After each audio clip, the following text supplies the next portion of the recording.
A very good morning once again. I hope you all are well,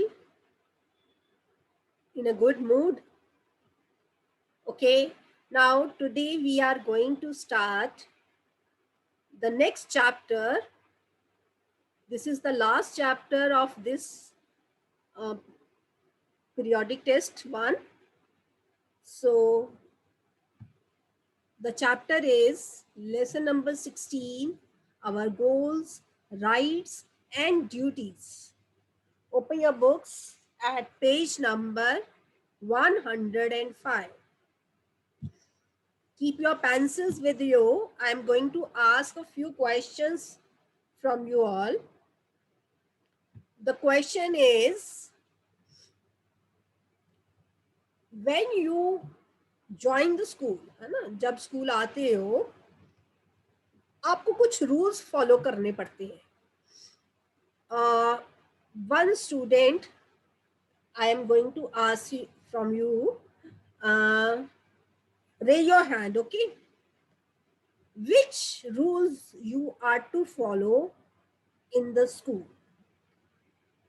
Raise your hands. Raise your hands. I am watching you. Yes. Which rules you are to follow? कोई एक. Okay. Divansh Soni has raised hand. Divansh Soni, please, Betty, unmute yourself.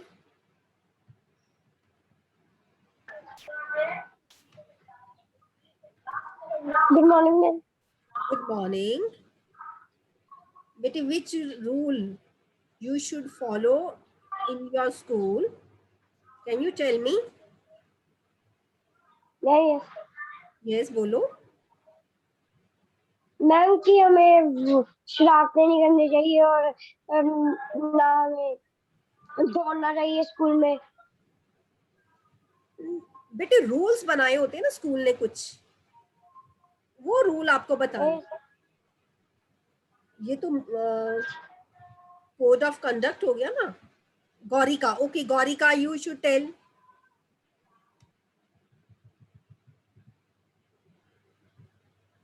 Don't run in the corridor and in the stairs. Very good. Don't run in the corridor during recess or during your periods. Good. Rule number 1 हो गया. Don't run in the corridors. Okay. Anyone else? Any other student?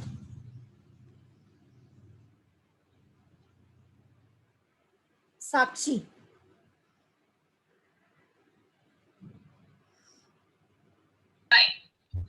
Ma'am, we should move in a proper line. Yes, we should move in a proper line.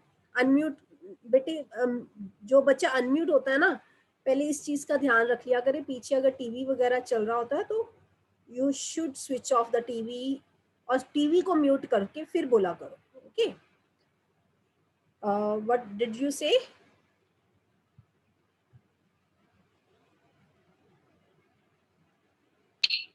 Ma'am, we should move in a proper line.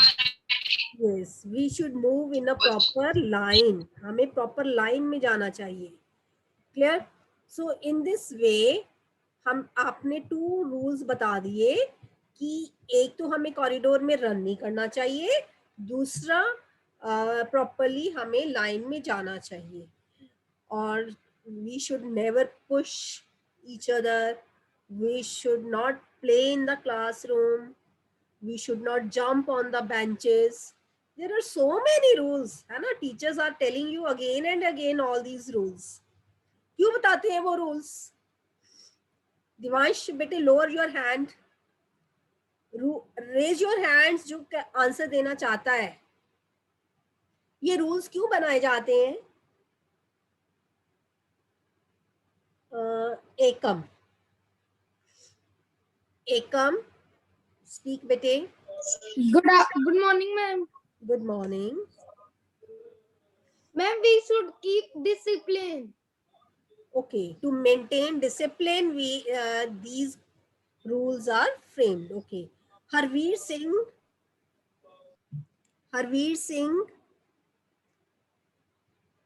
unmute करो बच्चे. We do not play on road. नहीं, school की बात कर रही हूँ मैं. School में क्या होना चाहिए? स्कूल में रूल्स क्यों बनाए जाते हैं? रूल्स की बात नहीं कर रही हूँ, क्यों बनाए जाते हैं?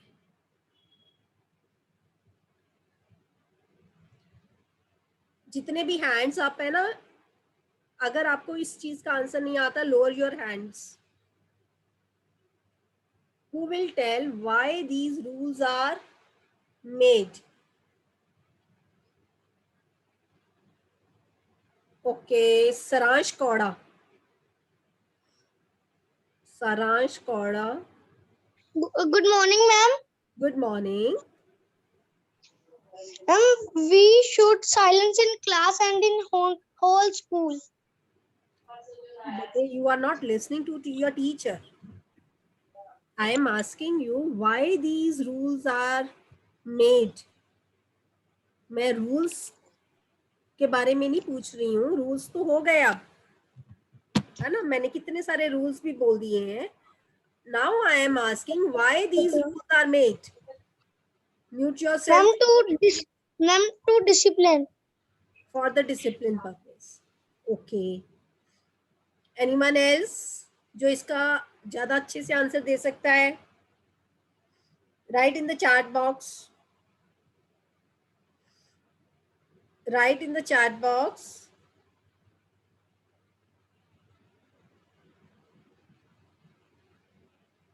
रूल्स नहीं पूछ रही हूँ बेटे, मैं पूछ रही हूँ why these rules are made. Okay, Mayank Dutt अपने आप को अनम्यूट करो बच्चे. Ma'am, to keep us discipline and to learn things properly. Okay, no, nobody is giving appropriate answer. You all are trying very good for that. I appreciate all the efforts made by you. So now lower your hands, then I will tell you everyone. These rules are made so that discipline can be maintained in the school, as well as school can run smoothly. School भी अच्छे से चल पाए. अगर सारे अपनी मर्जी करेंगे तो डू यू थिंक स्कूल में डिसिप्लिन रह जाएगा?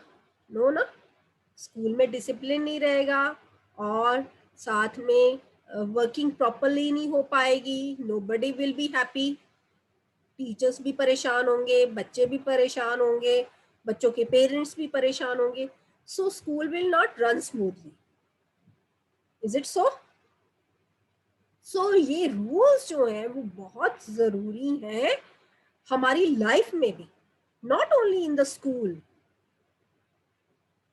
जबकि हमारे घरों में भी हम रूल्स फॉलो करते हैं. कुछ ना कुछ रूल्स हर फैमिली ने बनाए होते हैं कि इतने बजे उठना है, इतने बजे सोना है, इतने बजे खाना खाना है, इतने बजे सबने नहाना है. सब फैमिली में रूल्स बने होते हैं ना. नहीं बेटा ऐसे नहीं करते, मामा बोल देते हैं ना. वो किस लिए?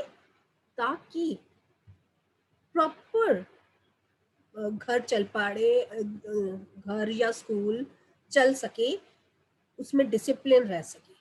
सेम वे हमारी कंट्री में भी कुछ रूल्स हैं, कुछ ड्यूटीज हैं जो हर सिटीजन्स को. सिटीजन क्या होते हैं? Citizens are the people who live in that country. अब आप सब इंडिया में रहते हो ना, you are citizens of India. We all are, not only you. Your teacher is also living in India, so I am also citizen of India. तो proper functioning है, चाहे किसी कंट्री की है, चाहे किसी घर की है, या किसी स्कूल की है, या किसी फैक्ट्री की है. तो प्रॉपर फंक्शनिंग करने के लिए कुछ रूल्स सेट कर दिए जाते हैं और उन रूल्स को फॉलो करना बहुत जरूरी है ताकि वो कंट्री या वो सिटी या वो फिर घर प्रॉपरली चल पड़े। क्लियर? तो in every school it is the duty of all the students to follow certain rules. As students they also enjoy certain benefits. अब रूल्स तो फॉलो करते हैं और साथ में आपको उन रूल्स को फॉलो करने के लिए कुछ फायदे भी गिनाए जाते हैं ना, बेनिफिट भी मिलता है ऐसे बच्चों को। For example access to various facilities and security. अगर आप रूल प्रॉपरली फॉलो करोगे, जैसे एक आपका रूल है कि स्कूल में जब कोई आ जाता है तो स्कूल से बाहर नहीं जा सकता है ना, जब तक छुट्टी नहीं होती है। अगर जाना भी है तो लीव फॉर्म भर के जाना है, ये रूल है ना हमारे स्कूल का। इससे क्या होता है, आपको क्या बेनिफिट है? इसका बेनिफिट ये है कि आप स्कूल के अंदर सिक्योर हो, nobody can harm you in the school. कोई आपको उठा करके नहीं लेके जा सकता स्कूल में से। तो इस तरह से कुछ जब हम रूल्स फॉलो करते हैं तो हमें उसके बदले में उसका कोई बेनिफिट भी होता है। Clear? The benefits that students enjoy are called their rights. जो हम बेनिफिट एंजॉय करते हैं एज ए स्टूडेंट वो हमारे राइट्स है। हर बच्चे को राइट है कि वो अपनी सेफ्टी की डिमांड करे, है ना। तो अब आप स्कूल में हो या घर पे हो तो आप सेफ रहो, ये आपका राइट है। और इसके लिए सर्टेनली आपको कुछ ना कुछ रूल्स को फॉलो करना पड़ेगा और ये आपकी ड्यूटी है उन रूल्स को फॉलो करना। क्लियर? तो रूल्स जो बनाए जाते हैं वो आपकी सेफ्टी के लिए ही होते हैं। तो इसके लिए इसलिए हम कहते हैं कि राइट्स और जो ड्यूटीज हैं वो साइड बाय साइड चलती है। ठीक है, राइट्स अगर लेने हैं तो हमें उसके साथ साथ कुछ ना कुछ ड्यूटी भी हमारी बनती है उसको पूरा करने की। Similarly, the people who live in our country have certain rights and duties. These ensure the well-being of the people in the country. हमारी कंट्री के जो लोग हैं उनको भी कुछ सर्टन मतलब है कुछ रूल्स, राइट्स एंड ड्यूटीज जो हैं कुछ फॉलो करनी पड़ती हैं और जिससे इंश्योर होता है कि कंट्री के जो लोग हैं वो ठीक ठाक रहें। In this chapter we will study about them in detail. The rights and duties of the people of our country have been written in the Constitution of India. Now what is Constitution? Can anyone write in the chat box what is the Constitution? Write in the chat box. I am studying chat side by side. Constitution क्या है? ये देखो side पे आपके एक constitution of India ये book भी है। अब आप बताओ कॉन्स्टिट्यूशन क्या होता है? Can anyone tell what is constitution? Rules? No.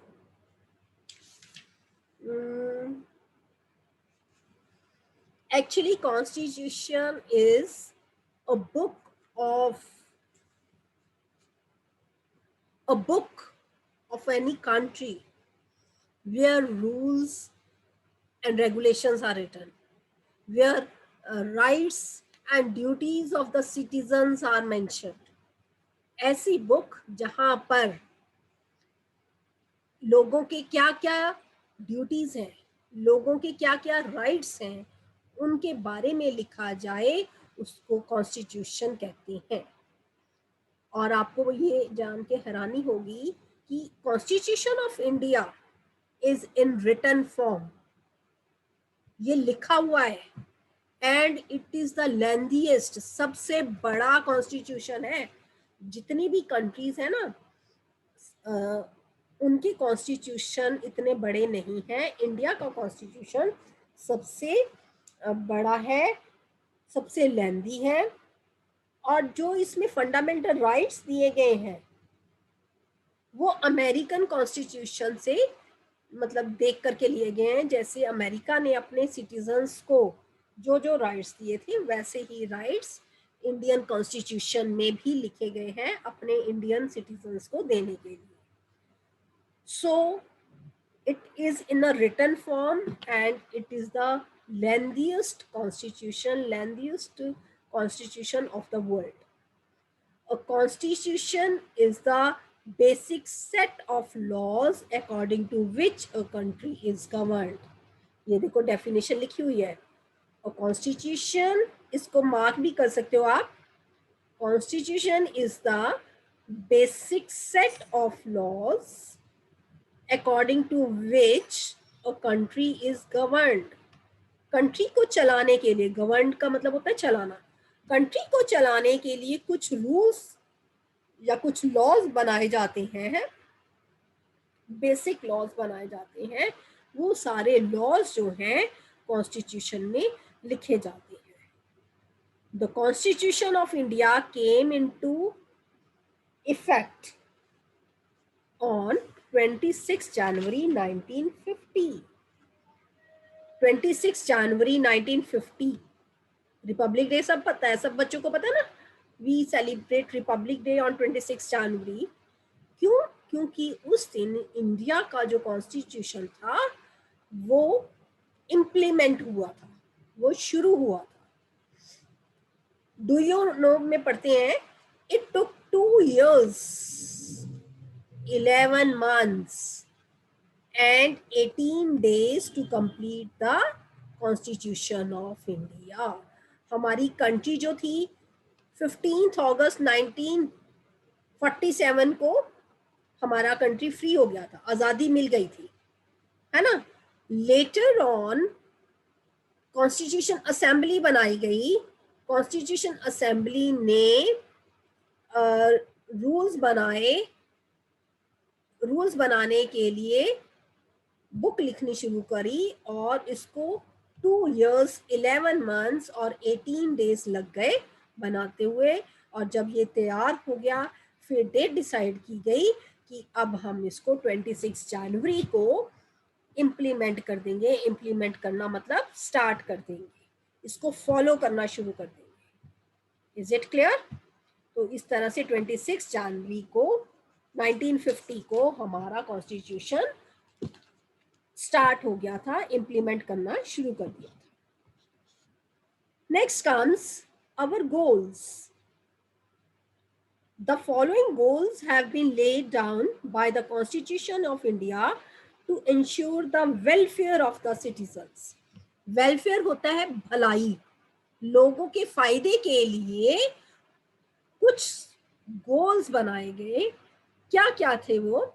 No unjust treatment on the basis of religion, caste or gender. इसका क्या मतलब है कि अनजस्ट मतलब अनजस्टिस नहीं होगा, अन्याय नहीं होगा, किसी के साथ भी कोई बंदा इल ट्रीट नहीं करेगा। कौन से बेस पे? रिलीजन। हर बंदा अपना रिलीजन फॉलो कर सकता है। कास्ट उसकी कोई भी है। जेंडर होता है गर्ल और बॉय, गर्ल्स और बॉयज में डिस्क्रिमिनेशन नहीं होएगी।